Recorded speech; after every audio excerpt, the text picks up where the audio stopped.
కడియం శ్రీహరికి కేసీఆర్తో చెడిందా, కేటీఆర్తో చెడిందా? వర్కింగ్ ప్రెసిడెంట్గా ఉన్నటువంటి కేటీఆర్కి కనీస అభిప్రాయాలను చెప్పడానికి కూడా వీలైనటువంటి పరిస్థితి ఉంది. ప్రతిపక్షంలోకి వచ్చినా కానీ బీఆర్ఎస్ పార్టీలో ఉన్నటువంటి ఎమ్మెల్యేల యొక్క అభిప్రాయాన్ని కానీ ప్రజాభిప్రాయాన్ని కానీ ధైర్యంగా అక్కడ చెప్పలేకపోవడంలో విఫలమయ్యి మీరు పార్టీ మారారు సార్. అక్కడ చెప్పే అవకాశం లేదండి, ఆ వాతావరణం లేదు.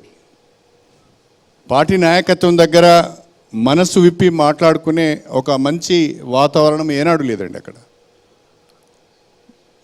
ఆడ బయటకు వచ్చి కేటీఆర్ గారికో హరీష్ రావు గారికో చెప్పుకుంటే వాళ్ళకు కూడా లిమిటేషన్స్ అండి. వాళ్ళు కూడా అన్ని విషయాలు అక్కడికి పోయి చెప్పే పరిస్థితి లేదు.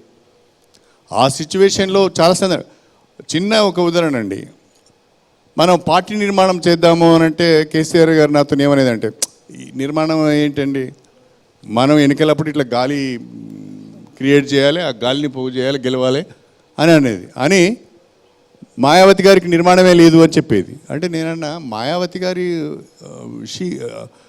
ఆమెది ఫెయిల్యూర్ స్టోరీ అండి. మాయావతిని ఎందుకు ఎగ్జాంపుల్ తీసుకుంటున్నారు మీరు?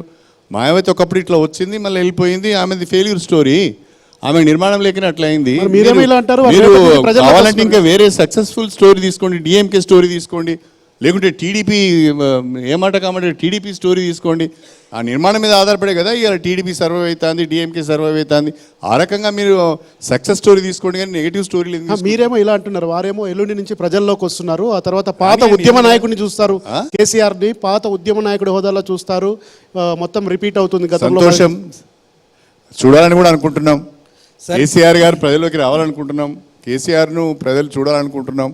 ప్రజలు ఏం తీర్పు ఇస్తారో కూడా అది కూడా